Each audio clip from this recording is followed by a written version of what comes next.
Eh, Ya, Assalamualaikum warahmatullahi wabarakatuh.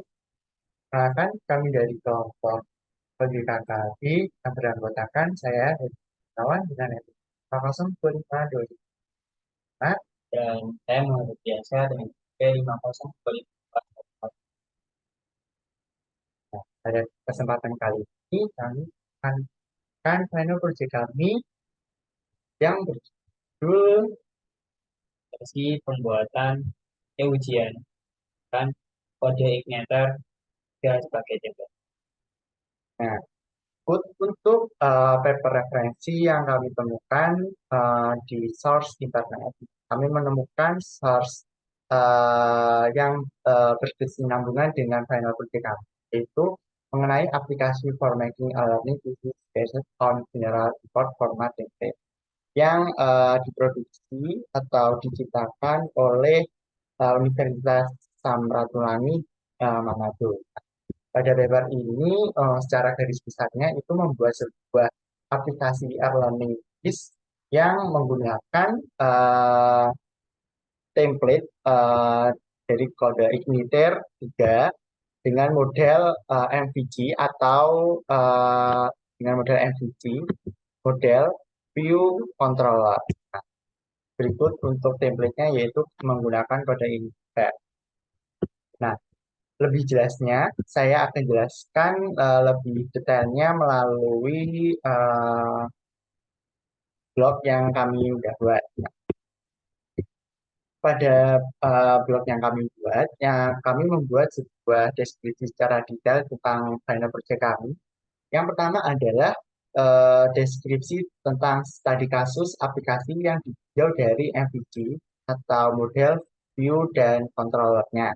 Nah, dari studi kasusnya yang akan dibuat adalah sebuah aplikasi e-ujian dengan menggunakan framework kode Igniter aplikasi kode Igniter.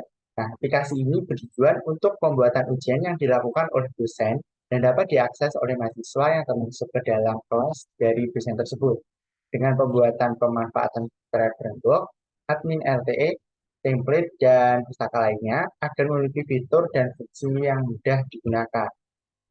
Aplikasi ini menggunakan framework kode Uniter 3 dengan MVG dibagi menjadi tiga komponen utama, yaitu model, yang yaitu komponen ini bertanggung jawab untuk mengelola data aplikasi seperti data user ujian, kelas, relasi, dan lainnya. Kemudian untuk view bertujuan untuk menampilkan data aplikasi kepada pengguna. Kemudian kontrolnya bertujuan untuk menerima input dari pengguna lalu dihubungkan ke komponen model atau view yang sesuai. Nah, kemudian setelah studi kasusnya, kita membuat rancangan umum arsitektur atau fitur yang ada dalam aplikasi tersebut. Nah, dari studi kasus ini dibutuhkan requirement sebagai berikut. Yang pertama adalah XAMPP 3.3.0, kemudian PHP, kode initer, database SQL, HTML, CSS, JavaScript, Ajax, BigQuery, Bootstrap, font yang luar biasa, kemudian admin LTE, kemudian ada yang terakhir adalah tabel data. Nah, aplikasi ini terdiri dari tiga user yang memiliki beberapa fitur yang cukup berbeda. Tunjukkan sebagai berikut. Yang pertama adalah mahasiswa. Mahasiswa ini nanti ada login, ikuti ujian, kemudian tandai pertanyaan, ragu, kosong, pertanyaan, dan sudah dijawab. Kemudian bisa lihat hasil ujian, mengatur waktu ujian, countdown ujian, update informasi akun, kemudian logout. Nah, dosen di sini bisa login, kemudian dashboard ujian, edit ujian, hapus ujian, kemudian buat ulang token ujian, lihat hasil ujian, kemudian bisa unduh atau cetak di ujian, kemudian bisa update informasi akun, kemudian bisa logout. Nah, admin di sini juga bisa eh, bisa menampilkan ringkasan daftar atau halaman dashboard, manajemen departemen atau melakukan CWRD departemen, kemudian bisa manajemen kelas CWRD kelas, bisa manajemen mata kuliah, manajemen dosen, sampai manajemen user. Nah, Kemudian setelah kita membuat sebuah rancangan umum arsitektur atau fitur yang ada di aplikasi tersebut, kita merancang desain database-nya. Nah, database ini dibuat untuk ditampilkan di base diagram terlebih dahulu. Nah, berikut merupakan tampilan dari base diagram yang telah dibuat untuk studi kasus ini. Nah, untuk tampilan dari database-nya seperti ekosistemnya, jadi ada dosen, ada admin, ada mahasiswa yang saling terhubung satu sama lain, saling terikat begitu.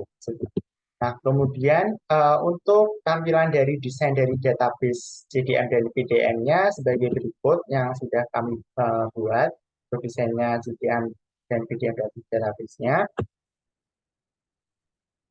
Nah, kemudian setelah kita membuat desain JDM dan PDM-nya, kita merancang sebuah kontrol yang akan menghandle logika dari back-end aplikasi yang telah kita buat. Yang pertama adalah uh, out controller. Nah, out controller ini dilakukan untuk melakukan konfigurasi terhadap registrasi, login, logout, dan kelola profil pengguna. Kemudian ada dashboard controller. Nah, dashboard controller ini menampilkan keseluruhan fitur dalam sebuah halaman utama yang diakses. Kemudian ada dosen controller yang ini adalah menghubungkan dan mengakses data dari dosen. Kemudian mahasiswa controller menampilkan dan mengakses data dari mahasiswa. Kemudian ada soal controller menampilkan soal-soal yang dibuat dari website tersebut. Kemudian ada ujian controller yang memberikan akses kepada beberapa mahasiswa dan mengumpulkan beberapa soal yang telah dibuat. Nah, kemudian ada departemen controller yaitu menampilkan dan memberikan akses untuk list departemen dan selanjutnya adalah relationship controller yang memberikan akses relasi dari data yang telah dibuat yaitu relasi pada dosen dengan mata kuliah dengan mahasiswa dan mahasiswa dengan ujian. Nah, kemudian setelah kita merancang setelah kita merancang kontrol yang mengandalkan logika backend, selanjutnya kita mendevelop aplikasi tersebut sesuai rancangan yang kita buat. Nah, berikut, berikut untuk tampilan develop yang kami buat yang akan lebih detail jelasnya akan dijelaskan oleh. Oke, baik, terima kasih. Sebelum kita lanjut ke demo, kita akan menjelaskan sedikit singkat terkait cara untuk pemrogramannya. Nah, sebelum itu mungkin saya akan menjelaskan, setelah dijelaskan controller oleh teman sebelumnya, saya akan menjelaskan terkait database-nya yang menghubungkan controller. Nah, berikut merupakan database yang akan kita gunakan untuk membuat aplikasi atau website dari Jogja.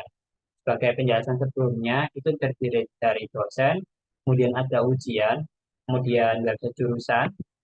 Jurusan itu sama aja dengan departemen, kemudian kelas, kemudian login, mahasiswa, matkul, soal, dan user. Namun di sini juga ada beberapa eh, database yang berhubungan dengan relasi seperti jurusannya berrelasi dengan matkul, kelas yang berrelasi dengan dosen, login yang berrelasi dengan ATM, user yang berrelasi dengan group, dan seterusnya. Kemudian dari database tersebut itu dilakukan konfigurasi melalui controller yang tadinya sudah dijelaskan oleh teman saya.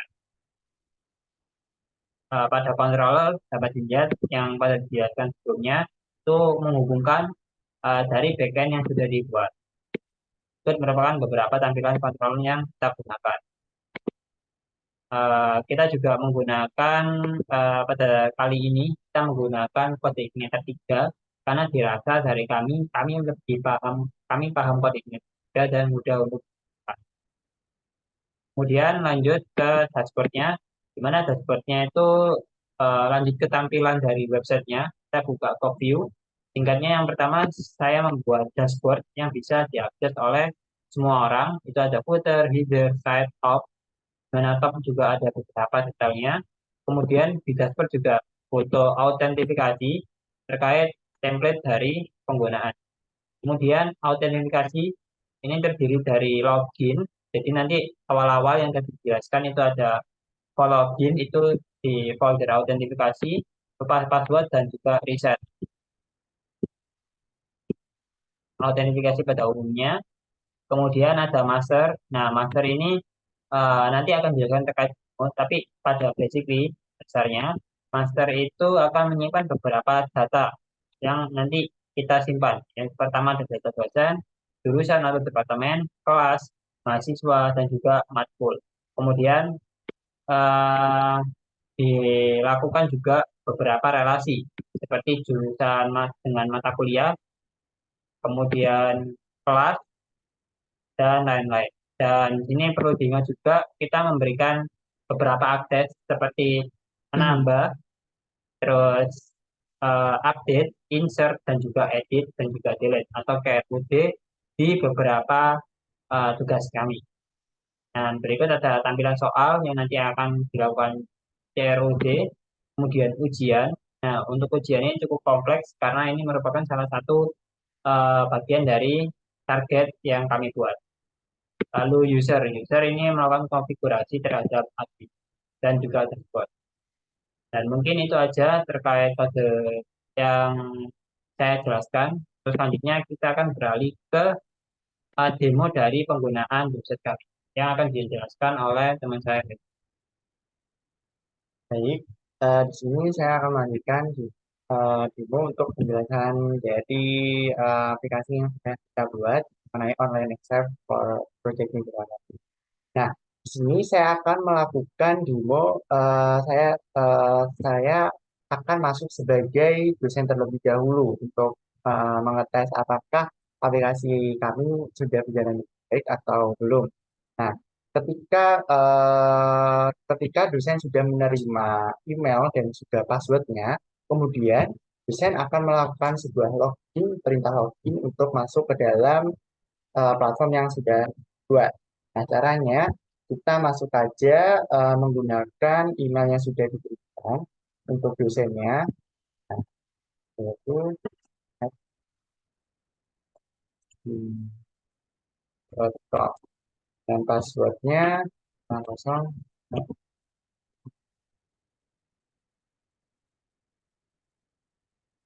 Nah, berikut untuk tampilan setelah berhasil login, ada dashboard untuk informasi akunnya. Nah, informasi akun untuk dosennya adalah nama dari dosen tersebut yaitu dengan NRP 502521105, emailnya sebagai berikut dan dari kelas BPKK. Nah, dosen ini eh, bertu- eh, dosen ini masuk untuk bertujuan yaitu adalah untuk membuat soal dari ujian tersebut. Nah, cara untuk membuat soal ketika dosen sudah masuk, di sini kan ada tampilan sidebar. Nah, ada sidebar dashboard, database, dan database soal, dan kemudian ada ujian. Nah, pertama, ketika ingin membuat soal, kita klik saja pada menu sidebar database soal yang ada di sebelah kiri. Nah, klik saja. Nah, setelah berhasil masuk ke database soal, nah, berikut ada soal-soal yang sudah berhasil terbuat. Nah, ada BPKK, ada apa controller dalam BPKK sampai apa yang dimaksud dengan BPKK-nya ada 6 soal yang berhasil kita buat sebelumnya. Nah, ketika kita ingin membuat soal baru, kita klik saja menu create question pada eh, pada tombol yang berwarna biru ini, kita klik aja ketika ingin membuat soal. Nah, berikut ada ada yang perlu kita isi, ada perintah yang kita isi untuk membuat soal, ada question. Di sini kita bisa menambahkan pertanyaan. Bisa kita menambahkan pertanyaan apa itu PBKK. Ini bisa kita tambahkan aja. Kemudian setelah kita menambahkan soal berhasil menambahkan soal, kita isi aja untuk multiple choice-nya atau pilihan dari soal yang kita buat. Nah, kita bisa apa itu BPKK, kita bisa buat, kita acak adalah kita bisa isi tertera aja di sini. Nah, dan tertera. Nah, Kita bisa isi tulisan sampai multiple choice D. Kemudian setelah kita berhasil mengisi multiple choice-nya, kita bisa setting untuk jawaban untuk kunci jawabannya. Kita misal setting multiple jawabannya C, bisa kita setting dengan bobot soalnya kita bisa setting misal 20. Nah, setelah kita berhasil membuat soal, kita bisa save pada eh, save dari tombol save yang ada di bawah. Kita klik aja tombol save-nya. Nah, untuk tandanya ini sudah berhasil dibuat. Nah, ini untuk tadi untuk soal yang berhasil saya buat ini apa yang dimaksud kakak. Nah, setelah kita berhasil membuat soal, kita pergi ke sidebar ujian untuk membuat ujiannya. Nah, ada kita. Nah, caranya untuk membuat ujiannya, kita klik aja continue exam pada tombol atau button pendukung campaign yang berwarna biru, kita klik aja. Nah, kita isi aja nama ujian yang kita akan buat. Misal, kuis PBKK dengan jumlah soal 5. Bisa. Dengan waktu kita setting 18 tanggal 18 dan selesainya kita setting 20. Kemudian kita atur untuk waktu atau durasi pengerjaannya misal 10 menit. Dengan jenis pertanyaannya, ini ada pertanyaan urut atau acak. Ini saya pilih acak aja. Nah, setelah kita berhasil untuk membuat, berhasil kita isi, kita langsung klik aja save. Nah, ada menu tanda suksesnya, tandanya sudah berhasil. Nah, kemudian nah, berikut untuk nama ujian yang berhasil kita buat dengan dibuktikan adanya token berikut yang akan diberikan untuk mahasiswa untuk mengerjakan soal dari kuis BPKK tersebut. Nah, setelah kita berhasil membuat soal dan nama ujiannya, selanjutnya standarnya kita sudah berhasil untuk melakukan tugas sebagai dosen. Nah, kemudian kita lakukan aja untuk mencoba tugas sebagai seorang mahasiswa yang ingin melakukan ujian dari soal yang sudah diberikan, yang sudah dibuat dari tersebut. Nah, kita masuk aja pakai username yang sudah diberikan sebagai mahasiswa untuk mengerjakan soalnya. Hmm,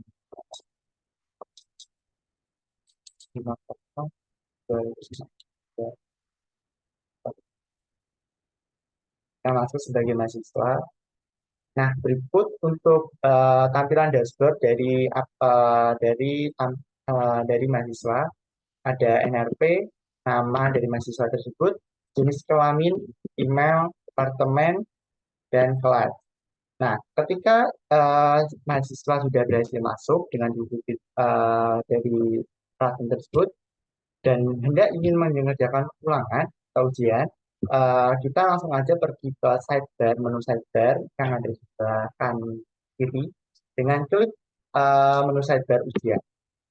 Nah, berikut untuk tampilan tampilan ujiannya yang harus dikerjakan oleh mahasiswanya. Nah, berhubung tadi saya buat tadi dosen sudah membuat kuis BPKK, jadi kita kerjakan untuk kuis BPKK-nya. Kita tinggal tag absen. Nah, berikut untuk informasi dari pengerjaannya atau aturan ujiannya sebagai berikut. Nah, untuk tokennya bisa langsung dimasukkan. Tadi kan sudah diberikan tokennya, kita masukkan saja. Dan kita, jika sudah siap, kita klik untuk tanda start. Nah, berikut untuk tampilan dari soal-soal dari yang sudah kita berhasil buat tadi. Nah, berikut adalah dalam BPKK apa yang dimaksud dengan middleware. Nah, kita langsung jawab aja. Saya jawab A. Perangkat pengembangan perangkat perangkat lunak pengembangan. Setelah kita berhasil, kita langsung next saja. Apa fungsi kontrol dalam senjata FPV? Kita buka klik aja C. Nah, ketika kita ragu-ragu dengan jawaban kita langsung aja klik Drop untuk ragu-ragu. Nah, Drop ini berfungsi untuk menandai bahwa soal tersebut masih ragu-ragu dan perlu dikerjakan ulang lagi nanti setelah kita berhasil mengerjakan soal lainnya. Nah, dibuktikan tanda ragu-ragu di sini kan ini tadi sudah berhasil kita jawab dan sudah yakin itu tandanya adalah hijau dan untuk ragu-ragu itu adalah tandanya biru untuk jawabnya. Nah, kita langsung saja selanjutnya. uh, nah, ketika setelah berhasil mengerjakan soal yang kita buat, kita langsung saja klik insert untuk selesai mengerjakan soal. Nah, kita tinggal oke. Nah, pada tampilan untuk tanda setelah kita mengerjakan soal, melakukan pengerjaan soal, itu adalah tandanya adalah di sini. Ya, tercentang ada tandanya action, yaitu tandanya jauh di sini. Yang menandakan berarti kita sudah berhasil mengerjakan kuis BPKK yang sudah yang tadi yang sudah diberikan oleh dosen. Nah, selanjutnya, langkah selanjutnya kita langsung logout aja,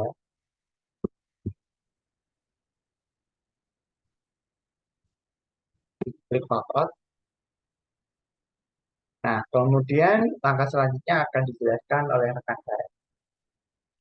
Lalu untuk menghubungkan antara pembuatan akun dari mahasiswa dan juga pembuatan akun dari dosen, itu diperlukan admin sebagai perangan dari dua user tersebut. Nah, untuk admin itu contoh loginnya, ini kita menggunakan admin.com, password. Oke, dan berikut merupakan tampilan dashboard dari admin yang telah kita buat. Nah, lalu di sidebar kiri itu ada master sheet, mana nanti itu akan melakukan pengisian terkait beberapa kategori. Nah, siswa, dosen, jenis kelas, kategori, dan lain.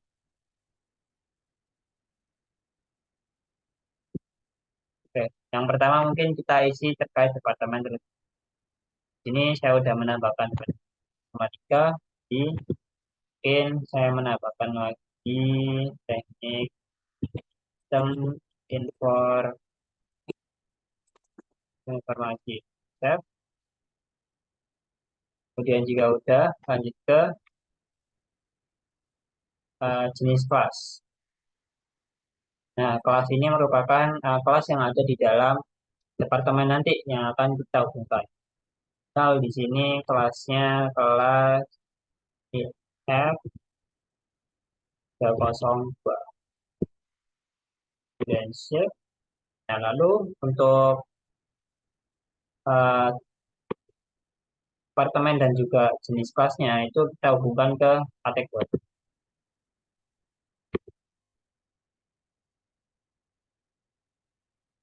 Sama ada kelas,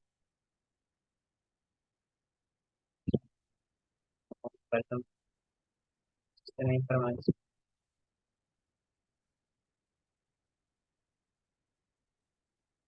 di berikut. Nah, jika sudah, maka nanti untuk departemen dan juga kelasnya itu bisa digunakan di dua data berikut, yaitu data mahasiswa dan data dosen. Nah, untuk data mahasiswa bisa ditujukan sebagai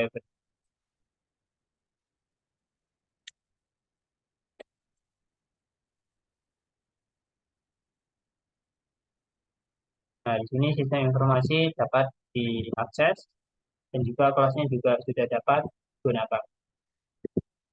Dan begitu juga di data dosen.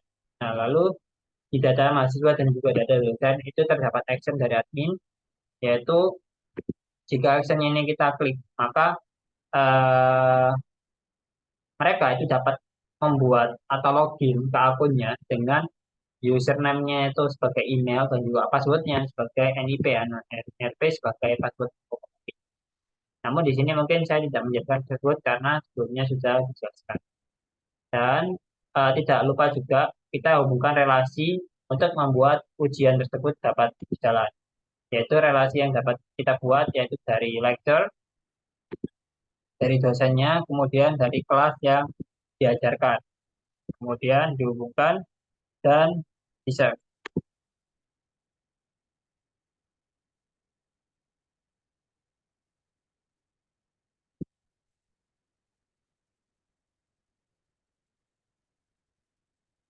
Nah, jika eh, semua itu sudah terhubung, maka secara otomatis nanti dua user tadi, si mahasiswa dan juga user dosen, itu mereka dapat saling terhubung satu sama lain antar entah itu dalam suatu kelompok kelas atau lainnya.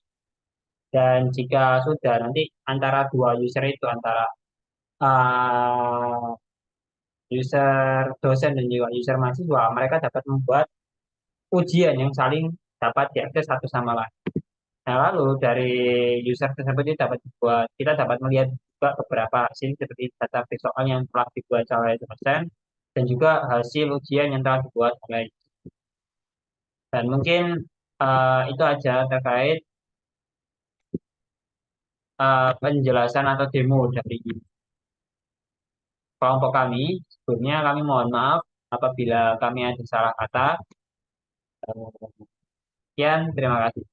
Assalamualaikum warahmatullahi wabarakatuh.